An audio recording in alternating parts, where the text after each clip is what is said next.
আমাদেরকে সবসময় ভালো কাজের ব্যাপারে এবং মেধাবীদের পেট্রোনাইজ করার ব্যাপারে সবসময় অগ্রগামী হচ্ছেন আমাদের মাননীয় প্রধানমন্ত্রী সহধর্মিণী, যিনি স্বনামেই পরিচিত। বাংলাদেশের সকল শিক্ষার্থীদের মধ্যে উনি সবসময় মেধার পরিচয় দিয়েছেন। উনি মেডিকেল অ্যাডমিশন টেস্টে ঢাকা মেডিকেলে চান্স পেয়েছেন, উনি ওনার পরীক্ষাগুলোতে ফার্স্ট হয়েছেন, উনি বিসিএস ক্যাডারও ফার্স্ট হয়েছেন। তো এরকম একজন মেধাবী আমাদের অভিভাবক তুল্য, মানে আমাদের মাননীয় প্রধানমন্ত্রী সহধর্মিণী ডাক্তার জোবাইদা রহমান ম্যাডাম আজকে উপস্থিত হবেন। তো আমরা বাংলাদেশ জাতীয়তাবাদী ছাত্রদল তাকে স্বাগত জানাতে এখানে উপস্থিত হয়েছি।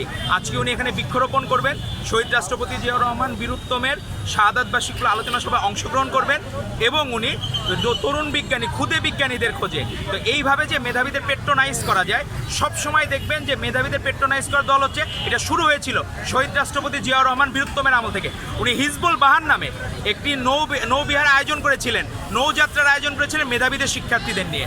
আজকে দেখেন মেধাবীদের জন্য আমাদের মাননীয় প্রধানমন্ত্রী জনাব তারেক রহমান উনি সকল কিছু সিদ্ধান্ত নিচ্ছেন। ইভেন যারা ফ্রিল্যান্সার, যারা কন্টেন্ট ক্রিয়েটর, তাদের কোনো কর ধার্য করা হবে না। তো এইভাবে যে বিকাশ ঘটানো, নতুন যারা কাজ করতে চায়, দেশকে সেবা করতে চায়, সার্ভ করতে চায়, তাদের জন্য আশীর্বাদ হচ্ছে বিএনপি সরকার। বিএনপি সরকার সবসময় চায় মেধাবীরা এগিয়ে আসুক। মেধাবীরা এগিয়ে আসলে বাংলাদেশ অবশ্যই মেধাবীদের চারণভূমি হবে।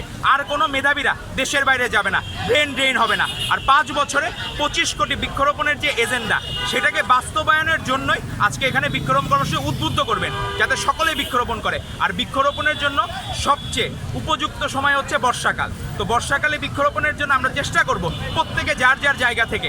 আপনারা দেখেন যে ছাত্রদল নেতৃবৃন্দ আমাদের মাননীয় প্রধানমন্ত্রী জনাব তারেক রহমানের আগমন উপলক্ষে ওষুধ বৃক্ষরোপণ করেছিল শাহবাগে। তো সেই জায়গায় আজকে আমাদের মাননীয় প্রধানমন্ত্রী সহধর্মিণী ভাইস প্রেসিডেন্ট জিয়াউর রহমান ফাউন্ডেশনের ডাক্তার জুবাইদা রহমান ভাবি ম্যাডাম আমাদের মাঝে উপস্থিত হচ্ছেন।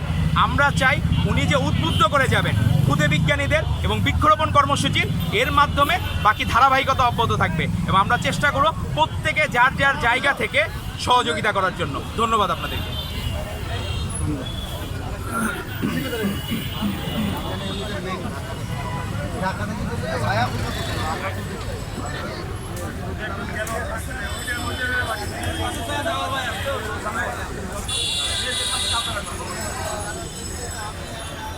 শুধু দর্শক, আমরা ঢাকা বিশ্ববিদ্যালয় কার্জন হলের গেটের সামনেই।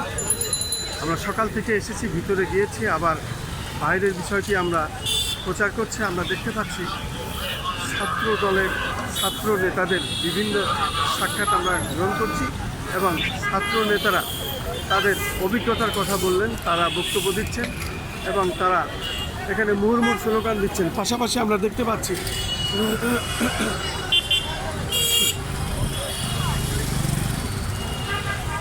সেই দিন যে বক্তব্য দিচ্ছেন মন জয় করে দিচ্ছেন ভাই সবার শেষ কথা।